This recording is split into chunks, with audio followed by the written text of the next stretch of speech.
Hello students, आज का अपना टॉपिक है निर्मितिवाद। निर्मितिवाद को हम संरचनावाद भी कह सकते हैं, रचनावाद भी कह सकते हैं। यानी कुछ बनाना है, रचना करनी है, संरचना निर्माण करना है। निर्मितिवाद यानी कि निर्माण करना, संरचना करना किसी चीज़ का। इससे क्या समझते हैं, इसका अर्थ क्या है, इसके संप्रत्यय को समझते हुए, इसके कॉन्सेप्ट को स्पष्ट करते हुए इसके नियोजन और विकास पर अधिगम अनुभव का वर्णन करें या निर्मितिवाद सिद्धांत का वर्णन करें। डिस्क्राइब द थ्योरी कि इसको किस तरह से हम इस सिद्धांत के बारे में बता सकते हैं। इसका संप्रत्यय क्या, कॉन्सेप्ट क्या है कि संज्ञान क्या होता है? बोध होना, जानकारी होना, ज्ञान होना किसी चीज़ का। हम बोध करते हैं, जानकारी करते हैं, ये सारा काम किसका है? दिमाग का है। कि चिंतन करना, समझ करना, प्रत्यक्षीकरण करना, याददाश्त, स्मरण करना, मेमोरी पावर, समस्या समाधान, कोई भी प्रॉब्लम सॉल्विंग करते हैं, अनेक, ये सारी क्या है? मानसिक क्रियाएं हैं, न कि फिजिकली। ये सारी मानसिक क्रियाएं से हमारा अभिप्राय क्या है कि दुनिया कितनी विकसित हो चुकी है, दुनिया के बारे में जानकारी हासिल करना, ये सारा दिमाग का काम है। हम किस तरह से अपने आप को योग्य बनाते हैं, वातावरण के साथ विशिष्ट ढंग से आप समायोजित कैसे रह सकते हैं, ये सारा दिमाग का खेल है। कि हमें जानकारियाँ कहाँ से मिलती हैं। भाषा सबसे अच्छा माध्यम है जानकारी लेने का, अपना ज्ञान बढ़ाने का। वो लिखित भी हो सकती है, मौखिक भी हो सकती है। कुछ संज्ञानात्मक मनोवैज्ञानिक हैं, जो संज्ञानात्मक मनोवैज्ञानिक कौन से कहलाते हैं? कोग्निटिव, यानी कि संज्ञान संबंधी, बुद्धि संबंधी, ज्ञान संबंधी।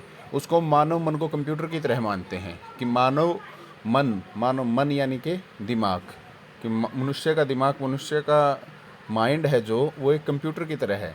जैसे आपको पता होगा कंप्यूटर में क्या करते हैं कि सूचना क्या, कोई भी नॉलेज है, कोई भी जानकारी है, हम कोई भी टॉपिक है उसको रिसीव करते हैं।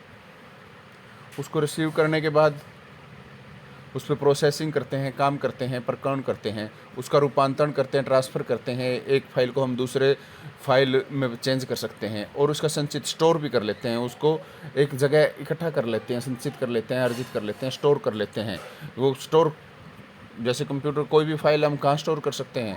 पेन ड्राइव में स्टोर कर सकते हैं, हार्ड डिस्क में स्टोर कर सकते हैं, उसको स्टोर कर लेते हैं। ऐसे ही अपने दिमाग में जो भी जानकारी मिलती है, जो सूचना हमें मिलती है, हम उस सूचना को रिसीव करते हैं, कहीं से भी सुन के भी, देख के भी, और लिखी हुई है कहीं पे, उसको पढ़कर भी, ऑब्जर्वेशन के माध्यम से भी, किसी भी तरह से हम उसको रिसीव करते हैं। उसके ऊपर फिर प्रोसेसिंग करते हैं, कार्य करते हैं, फिर उसको ट्रांसफ़र करते हैं, बदलाव करते हैं, उसमें कुछ भी रूपांतरण कर सकते हैं और उसका स्टोर करते हैं अपने दिमाग में। कहीं हम भेज भी सकते हैं, रिसीव भी करते हैं, प्रोसेसिंग भी करते हैं और सेंड भी कर सकते हैं उसको। फिर हम और दोबारा से उसको पुनः प्राप्ति भी की जा सकती है। जैसे कंप्यूटर में कोई फाइल है तो उसको हम पुनः प्राप्त करते हैं, वैसे ही अपने मन में भी यही है। तो इसी विचारधारा को कभी कभी हम निर्मितिवाद कह लेते हैं। उसको हम निर्माणवाद, संरचनावाद का नाम भी दे देते हैं, रचनावाद का नाम दे देते हैं।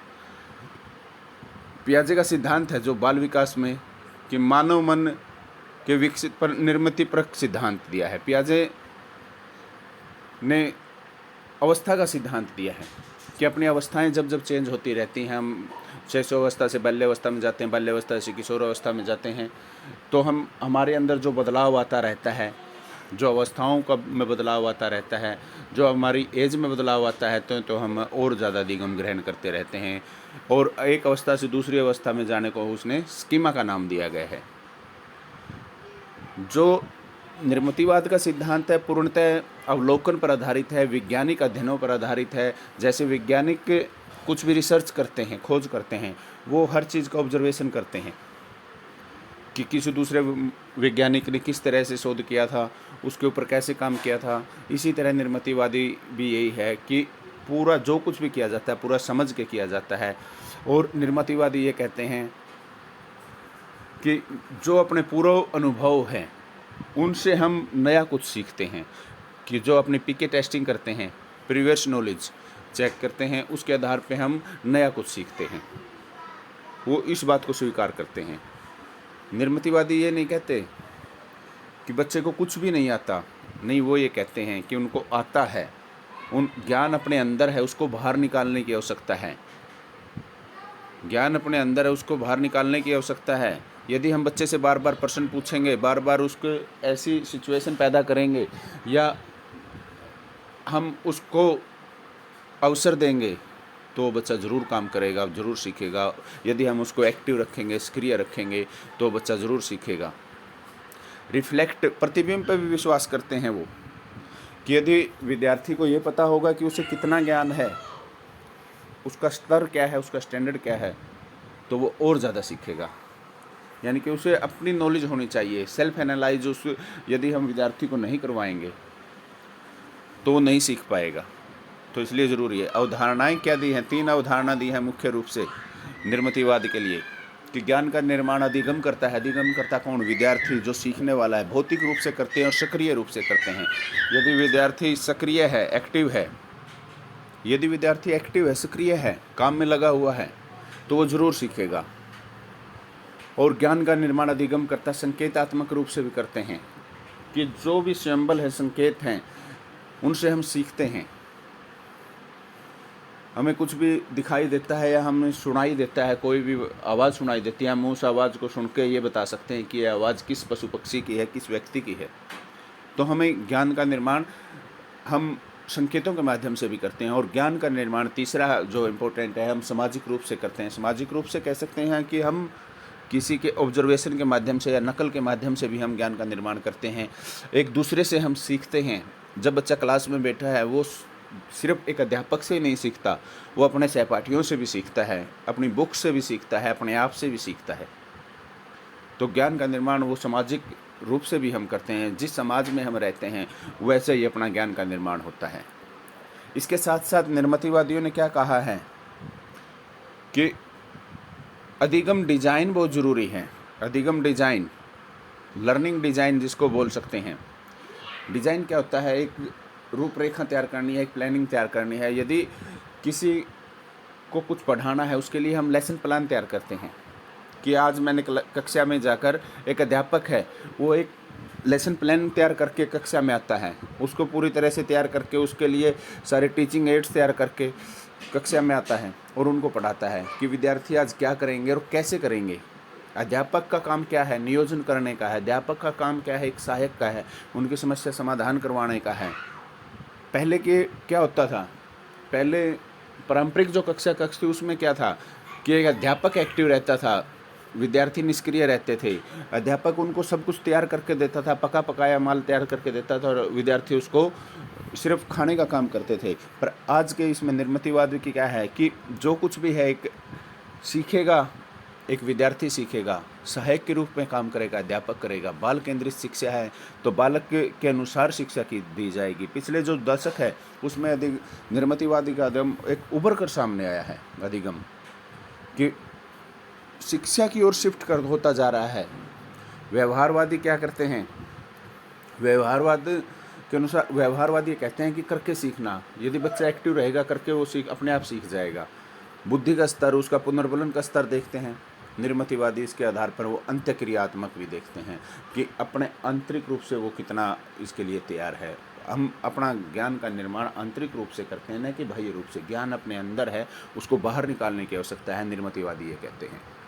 अधिकांश जो पारंपरिक अध्यापक हैं उनका नियोजन क्या होता है? वो प्लानिंग करते थे या फिर वर्बल एक्सप्लेनेशन देते थे, उस पर आधारित मौखिक व्याख्या करते थे, लेक्चर मेथड अपनाते हैं। और इस तरह से उनको एक कि बच्चों को कुछ सिखाना है, उनको रटवाना है। पर निर्मितिवादी रटवाने पे बल नहीं देते, करवाने पे बल देते हैं, समझने पे बल देते हैं। उनका मूल संदेश यही है। आगे हम करेंगे जो अधिगम डिजाइन के जो 6 आवश्यक तत्व बताए गए हैं, कि सबसे पहले है परिस्थिति, सिचुएशन, ग्रुपिंग, समूह कह सकते हैं जिसको हम। ब्रिज क्या होता है? एक पुल, एक्स्ट्रा सहायता होती है। क्वेश्चनिंग, प्रश्न करना। प्रदर्शन, एग्जीबिशन, प्रतिबिंब, रिफ्लेक्शन। ये मुख्य 6 तत्व। परिस्थिति से क्या अभिप्राय है कि परिस्थिति, ऐसी सिचुएशन, ऐसी परिस्थिति ऐसी परिस्थिति पैदा कर दो विद्यार्थियों के सामने कि वो सीखने के लिए, कुछ करने के लिए, एक्टिव रहने के लिए, अपनी डिसीजन पावर लेने के लिए, कुछ निष्कर्ष निकालने के लिए वो तैयार हो जाएं। ऐसी सिचुएशन उनके सामने कर दो कि वो कुछ करें, एक्टिव हों, बच्चे को काम दीजिए, आप कक्षा में काम दीजिए और उनको बोलिए कि अब ये मुझे करके दिखाओ, सुलेख लिख के दिखाओ, तो उनकी हैंड राइटिंग ज़रूर अच्छी होगी। होमवर्क मिल देते हैं, उसका होमवर्क चेक कीजिए आप, ऐसी सिचुएशन दीजिए कि वो काम करने के लिए तैयार हो जाए, ऐसी परिस्थिति पैदा कर दीजिए, वो सभी बच्चों को समान अवसर दीजिए। फिर आगे ग्रुप के 2 वर्ग होते हैं। वैसे तो एक कक्षा भी एक ग्रुप का ही कार्य करती है, पर उस कक्षा में व्यक्तिगत विभिन्नताएं बहुत है, विद्यार्थियों में विभिन्नताएं बहुत हैं।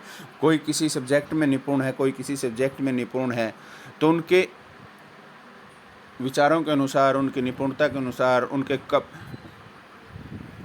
एक ग्रुप बनाए। ज़्यादा संख्या है तो ग्रुप थोड़ा बड़ा हो सकता है, थोड़ी संख्या है तो उसका ग्रुप छोटा कर सकते हैं।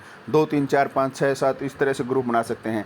जैसे स्कूलेज में बड़े हाउसेज होते हैं, उनके यूनिफॉर्म अलग कर देते हैं, हाउस के नाम रख देते हैं, Subhash Chandra Bose house, Bhagat Singh house, Mahatma Gandhi house, Jawaharlal Nehru house, कैसे भी कोई भी उनके हाउसेज तैयार कर देते हैं और फिर उसी के आधार पर उनके कपड़ों का कलर, उनकी यूनिफॉर्म लगा देते हैं, ये डिज़ाइन।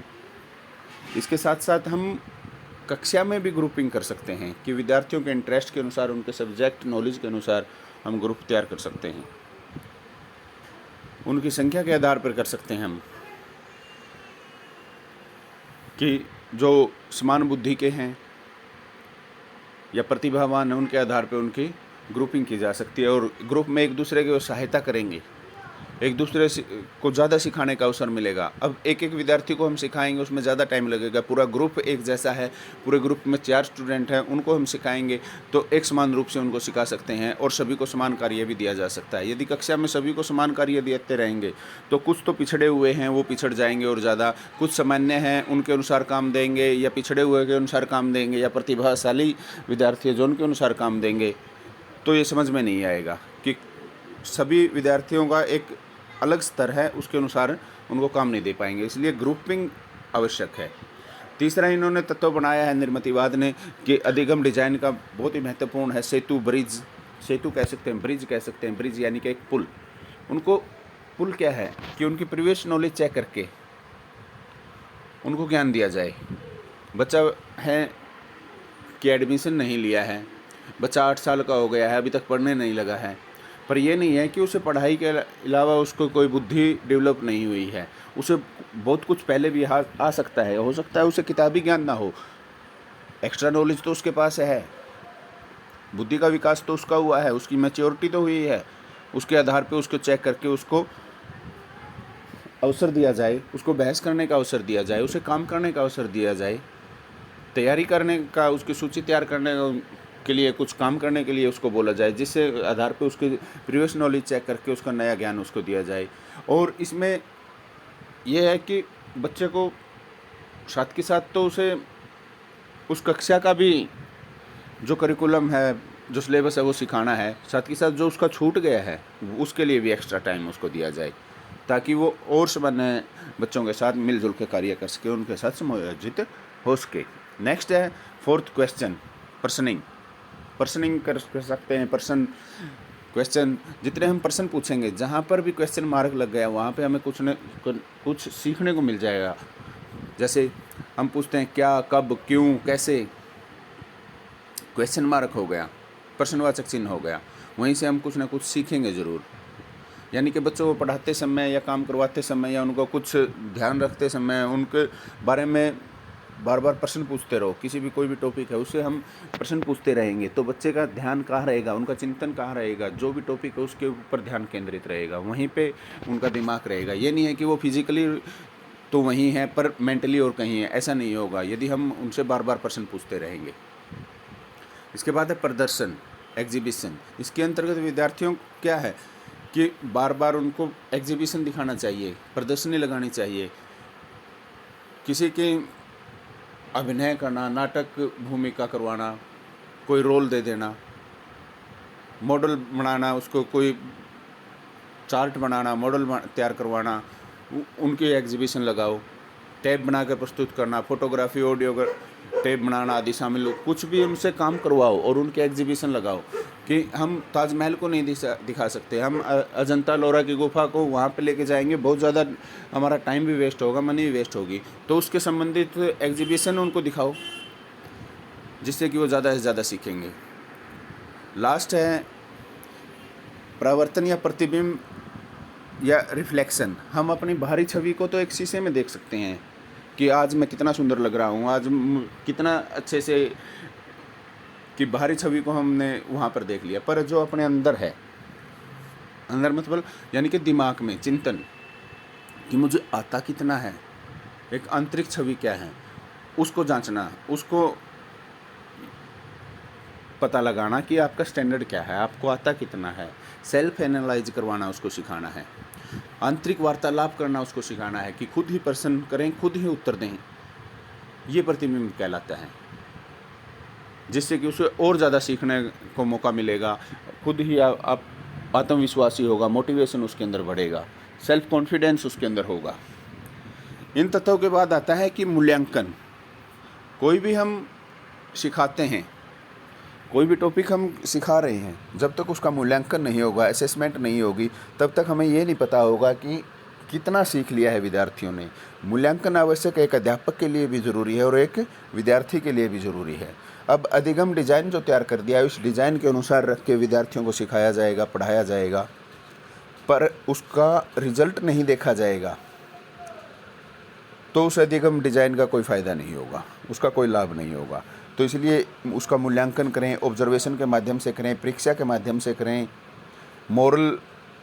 ओरल भी कर सकते हैं, रिटन भी कर सकते हैं उसको, जिससे कि पता लगे कि इसका स्टैंडर्ड क्या है, कितना इसने सीख लिया है, कितना सीखना और बाकी रह गया है। इसके बाद है नियोजन एप्लीकेशन। नियोजन एप्लीकेशन में क्या है कि जो भी हमने मूल्यांकन से पता लगा है कि कितना सिखाया था और कितना सीखना और बाकी रह गया है, उसके लिए दोबारा से उसके लिए प्लानिंग करना है, उसको दोबारा से समस्या समाधान, उसकी जो भी कठिनाइयाँ समस्याएं आ रही हैं कि विद्यार्थी ने, मैंने 100% सिखाया है इसको कोई, और 70% इन्होंने सीख लिया, 30% सीखना और बाकी रह गया है, कि अध्यापक को उसको पढ़ाने की जो टीचिंग मेथड है वो चेंज करने की आवश्यकता है, या किसी विद्यार्थी में कोई और समस्या है उसका समाधान करें, प्रश्न निर्धारण करें, प्रश्नावली उनको बार बार प्रोत्साहित करें, उनको और ज़्यादा मार्गदर्शित करें, और जो काम छूट गया है, जो उन्हें नहीं आता है, उनको दोबारा से करवाने का काम करें।